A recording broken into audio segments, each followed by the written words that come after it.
berdasarkan pasal 22E ayat 2 Undang-Undang Dasar 1945, kan dia mengawal ini. Iya. Ya. Itu menegakkan keadilan dan kejujuran. Maka keyakinan saya itu Shirley Sarbin didiskualifikasi karena mereka sama-sama dengan penyelenggara melanggar pasal 22 ayat 2 pasal 22E ayat 2 Undang-Undang Dasar 1945.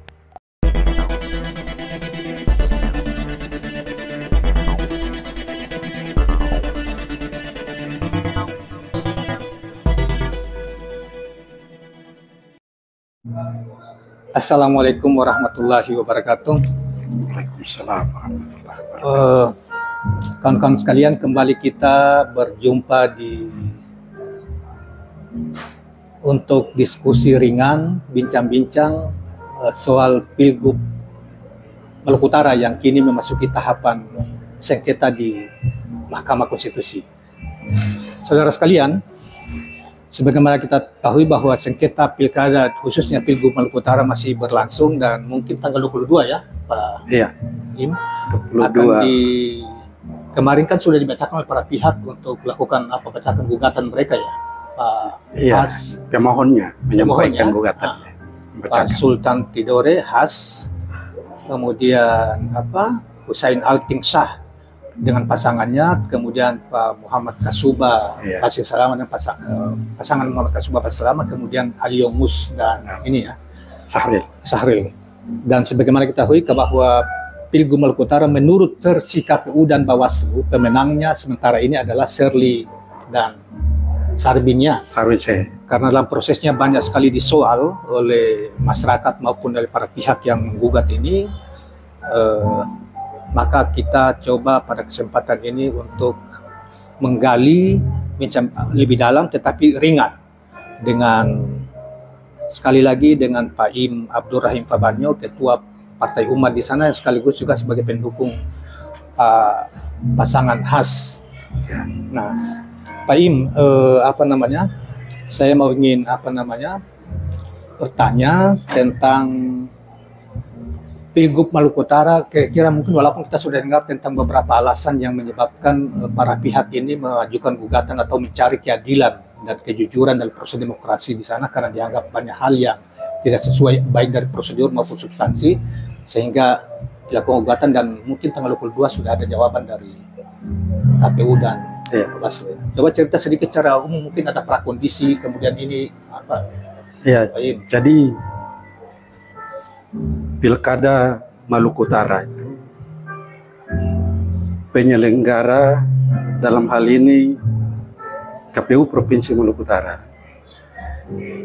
melakukan pelanggaran terhadap Undang-Undang Dasar 1945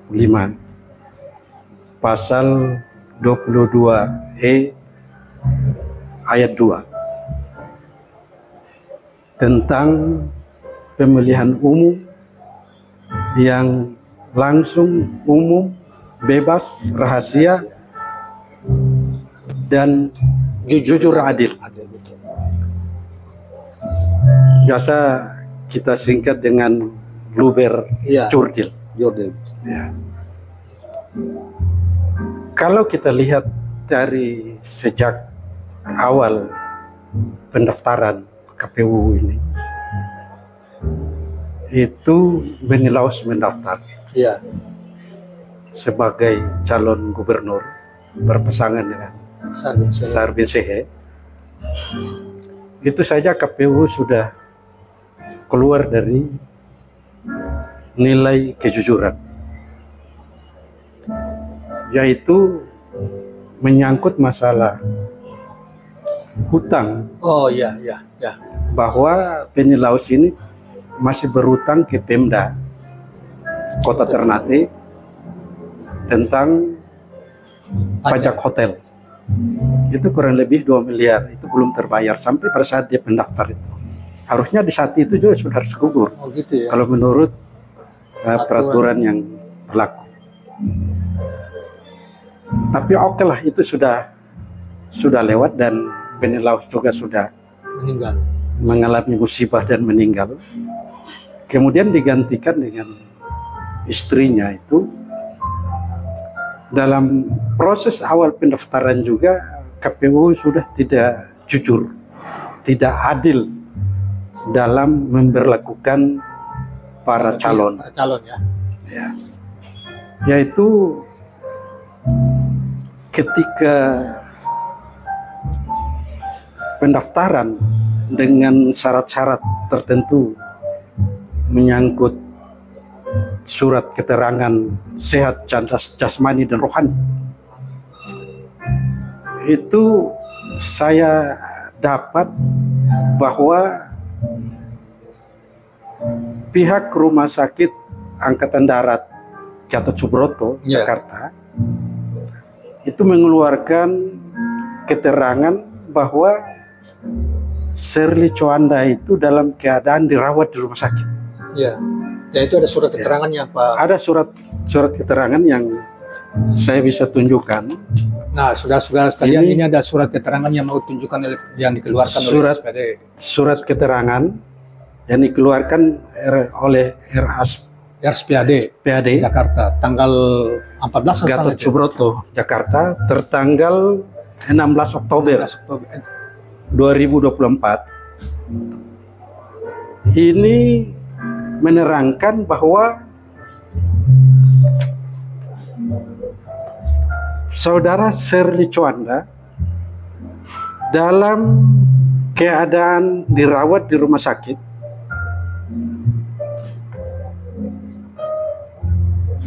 di Pavilion Kartika 1 lantai 5 kamar 509. Keterangan ini poin terakhirnya, poin 4-nya menyatakan bahwa demikian surat keterangan ini kami buat dengan sebenar-benarnya untuk memberikan keterangan ke Komisi Pemilihan Umum Provinsi Maluku Utara dan atas perhatian diucapkan di atas kerjasamanya kami ucapkan terima kasih.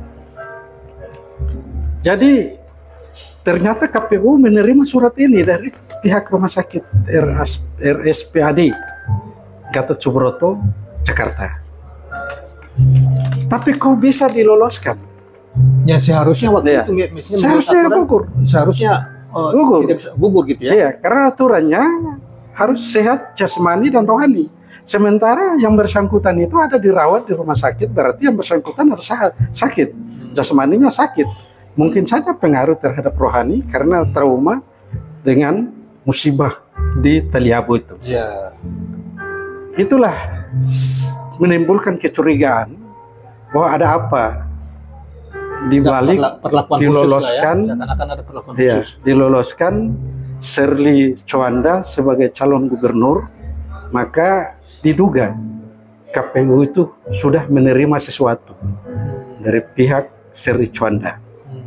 Ini harus diusut, ya, harus diusut.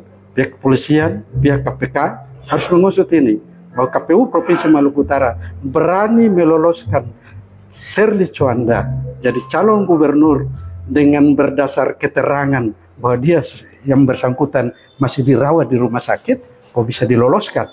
Ya. Sementara aturannya adalah sehat jasmani dan rohani. Ya, ya. Kemudian saya dengar yang kedua juga, pada waktu yang hampir bersamaan ternyata sudah dulu waktu yang mendahului surat keterangan SPD itu ada surat tiba-tiba SKCK yang bersangkutan sudah dibikin juga. Iya. Begitu juga SKCK. SKCK itu kan diterbitkan oleh Polda Maluku Utara. Sementara yang bersangkutan Jakarta. Kita ini sudah biasa, sudah sering ngurus SKCK. Kita harus langsung. Iya, tidak bisa dipilihkan dan apa. Iya, karena langsung ada sidik jari. Kemudian urusan-urusan lainnya itu ada prosedurnya di Polda Maluku Utara itu. Tapi kok saya heran, Sherly dirawat dengan keterangan tanggal 16 Oktober, tanggal 14 Oktober itu SKCK-nya sudah keluar di Polda Maluku Utara. Di Polda Maluku Utara. Iya. Ini tertanggal 14 Oktober 2024. Ya, 14 ya betul. 14 Oktober. Sementara surat keterangan bahwa yang bersangkutan itu dirawat di rumah sakit itu tanggal 16 Oktober. Berarti surat ini keluar saat itu saudara Shirley itu masih sakit di rumah sakit. Tidak ada persoalan. Kalau kepolisian mengeluarkan SKCK itu bahwa yang bersangkutan tidak hadir, tapi minimal Polda itu harus tahu bahwa yang bersangkutan itu berada di mana. Prosedur mengurus SKCK itu yang kita alami selama ini, yang pertama adalah surat keterangan bebas narkoba dari BNN. Itu pun keluar dari BNN Ternate, bebas narkoba. Kemudian persyaratan kedua adalah pengadilan, keterangan pengadilan bahwa tidak pernah dihukum pidana selama pernah dihukum atau tidak pernah dihukum. Itu harus ada keterangan itu. Nah, pengadilan juga yang bersangkutan harus urus sendiri. Tapi ini kok tiba-tiba SKCK-nya keluar tanpa ada apakah ada keterangan pengadilan atau BNN, tapi yang jelasnya itu adalah persyaratan untuk dikeluarkan SKCK.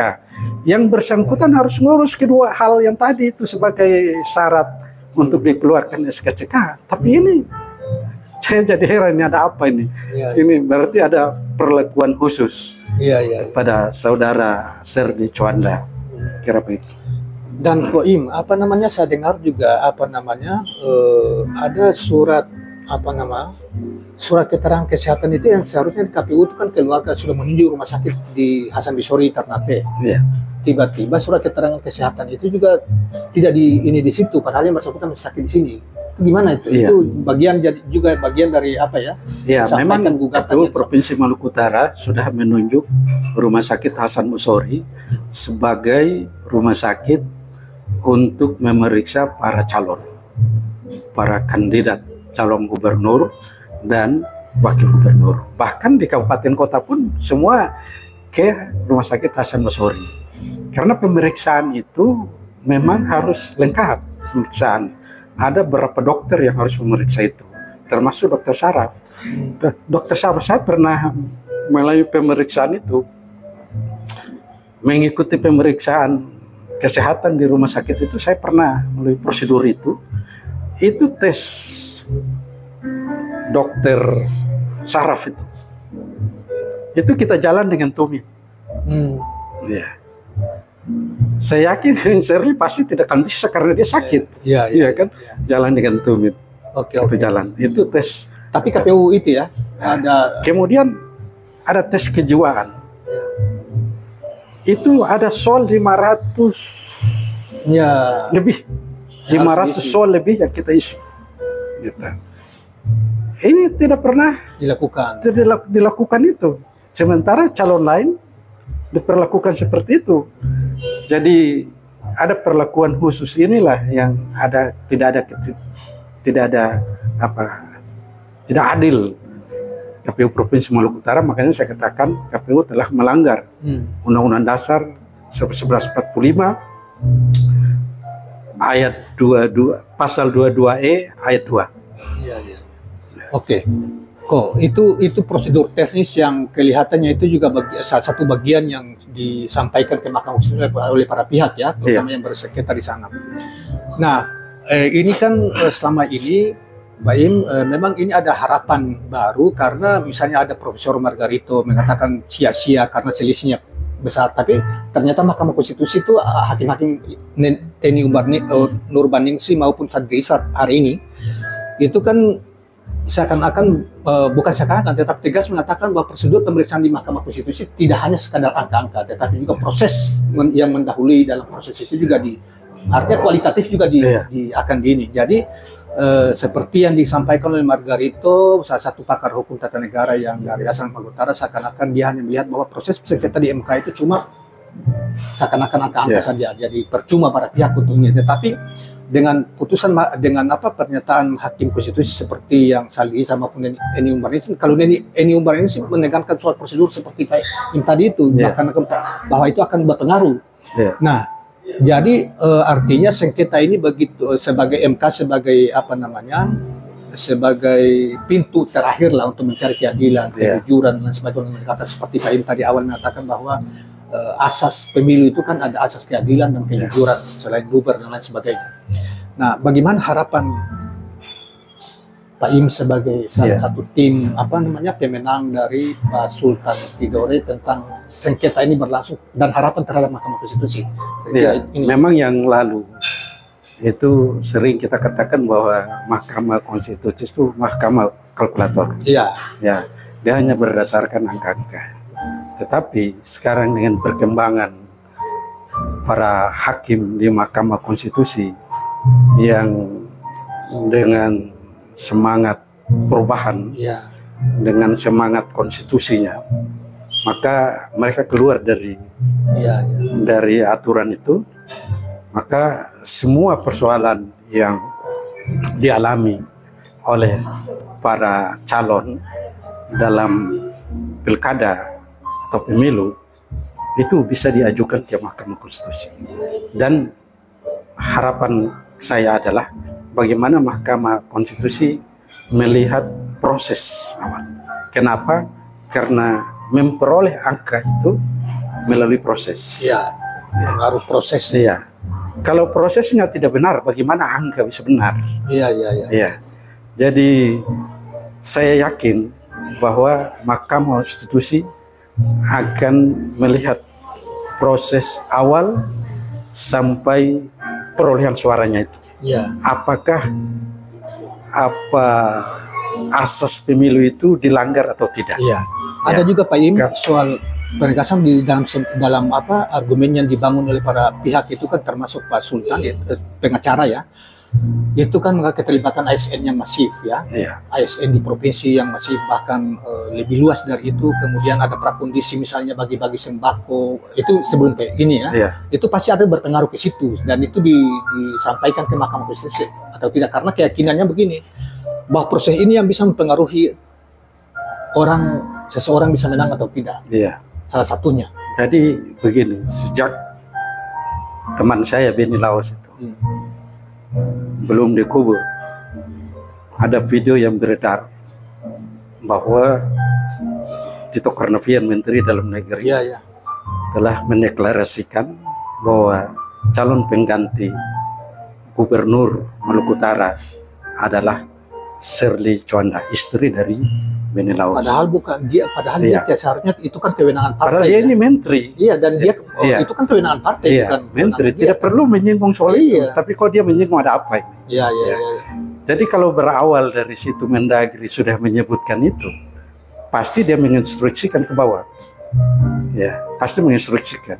Sehingga pejabat kepala daerah di bawahnya, apakah pejabat gubernur atau pejabat-pejabat bupati lainnya yang di SK-kan ditunjuk oleh Mendagri itu pasti mengikuti komando.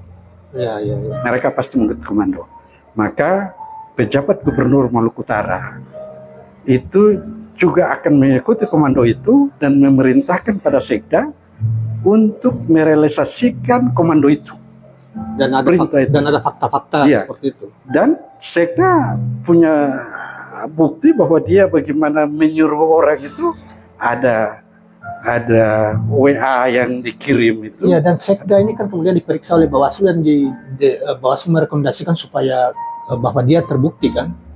Merekomendasikan ke ASN, ke komisi ASN supaya diperiksa. Itu sudah diproses oleh Bawaslu Provinsi Maluku Utara. Hanya karena ini ada permainan yang diduga ada banyak permainan di situ oleh pembesar di negeri ini, maka proses itu pun begitu mandek, tidak berjalan sebagaimana yang kita inginkan.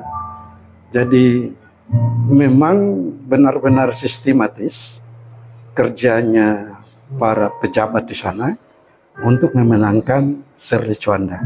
Ini adalah proses yang melanggar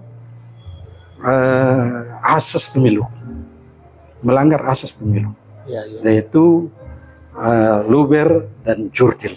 Iya, ya. Kemudian yang lain-lain juga ya, apa pelanggaran yang lain-lain? Iya, pelanggaran lain juga ikut. Ya. Menyangkut masalah dari awal sebelum kampanye itu BNI itu sudah bagi sembako di mana-mana. Iya, benar. Iya, bagi uang di mana-mana. Saya ini juga suruh saya ditelepon untuk mendukung dia, tapi minta berapa saya tidak mau. Ya. Kenapa? Karena saya berpikir Provinsi Maluku Utara yang kita perjuangkan dulu, yang sangat sulit ini, kok bagaimana gubernur kita orang seperti itu? Ya. Kemudian gantikan istrinya ini juga seperti itu. Satu hal yang sampai kapan ke orang Maluku Utara akan menolak itu. Ya, jadi jangan dulu merasa bangga bahwa dia terpilih, tapi harus melihat diri bahwa dia terpilih karena uang dan karena sembako, karena intervensi. Itulah. Oke, ini sudah 20 menit. Saya kira itu intinya yang diharapkan ke Mahkamah Konstitusi itu ya. Kata apa dasar-dasar itu, baik prosedur teknis maupun substansi tadi tentang proses pemilu kada yang diharapkan lebih jujur, adil, luber dan sebagainya. Tapi diduga diwarnai oleh berbagai hal, baik pra maupun dalam proses kampanye dan sebagainya sampai terakhir gitu. Bahkan institusi yang diharapkan menegakkan kejujuran, keadilan itu justru tidak banyak diharapkan sana, akan memihak ya. Misalnya dalam proses teknis tadi oleh KPU maupun Bawaslu gitu. Kemudian ASN yang diduga terlibat begitu masif memberi dukungan, dan itu diduga sebagaimana Pak Im tadi katakan, itu diduga ada arahan dari pejabat perorangan tertentu di Kementerian Dalam Negeri. Kemudian juga ada dugaan juga sudah berkembang di masyarakat bahwa ada oknum-oknum pihak keamanan yang juga membackup rekayasa ini untuk bagaimana Maluku Utara itu dimenangkan pilgub yang lalu dimenangkan oleh Shirley dan bahkan Kanwil Agama ya, yang banyak video dan banyak media yang sudah mengangkat tentang itu ya. Nah, Pak Im, mungkin 1 menit saja tentang lebih tajam lagi, lebih ini lagi terhadap inilah pintu terakhir Mahkamah Konstitusi bisa melihat ini semua dan fakta-fakta sudah diungkapkan ke ini. Mahkamah Konstitusi sebagai pengawal konstitusi tentunya akan berdasarkan pasal 22E ayat 2 Undang-Undang Dasar 1945, karena dia mengawal ini. Itu menegakkan keadilan dan kejujuran. Maka keyakinan saya itu Shirley Sarbin didiskualifikasi karena mereka sama-sama dengan penyelenggara melanggar pasal 22 ayat 2, pasal 22E ayat 2 Undang-Undang Dasar 1945. Oke. Itu ya. Oke, baiklah kawan-kawan sekalian, demikianlah keyakinan Pak Im, dan tentunya kita juga tahu bahwa proses pilkada di Maluku Utara yang lalu yang telah berlangsung, nah sekarang di dalam proses sengketa di Mahkamah Konstitusi, memang para pihak merasa terutama 3 kandidat yang merasa tidak diperlakukan secara jujur dan adil oleh penyelenggara maupun oleh pihak tertentu dianggap terlibat untuk memenangkan Shirley Sarbin, sehingga mereka tidak puas dan mereka mencari keadilan terakhir di Mahkamah Konstitusi, di mana mereka juga sudah memberikan fakta-fakta sebagaimana sudah sebagian digambarkan oleh Pak Abdul Rahim Fabayan tadi sebagai Ketua Partai Umat Maluku Utara. Saudara sekalian, sekadar gambaran bahwa Pak Im ini adalah dulu pada pemilu pertama tahun 99-nya. Itu adalah tahun 2007. Apa nih? 99 pemilu pertama. Iya. Itu adalah semacam ketua KPU begitu. PPD. Sekarang KPU ya, cikal bakalnya waktu itu ya, dan dianggap pemilu pada tahun 99 paling jujur di masa mereka. Dan itu diakui dunia. Nah, oleh karena itu Pak Im ini bukan tidak mengetahui tentang proses tata cara prosedur soal kepemiluan, tetapi beliau adalah seorang politisi senior yang hari ini prihatin dengan situasi pilkada Maluku Utara kali ini. Demikianlah kawan-kawan sekalian, terima kasih. Assalamualaikum warahmatullahi wabarakatuh. Waalaikumsalam warahmatullahi wabarakatuh.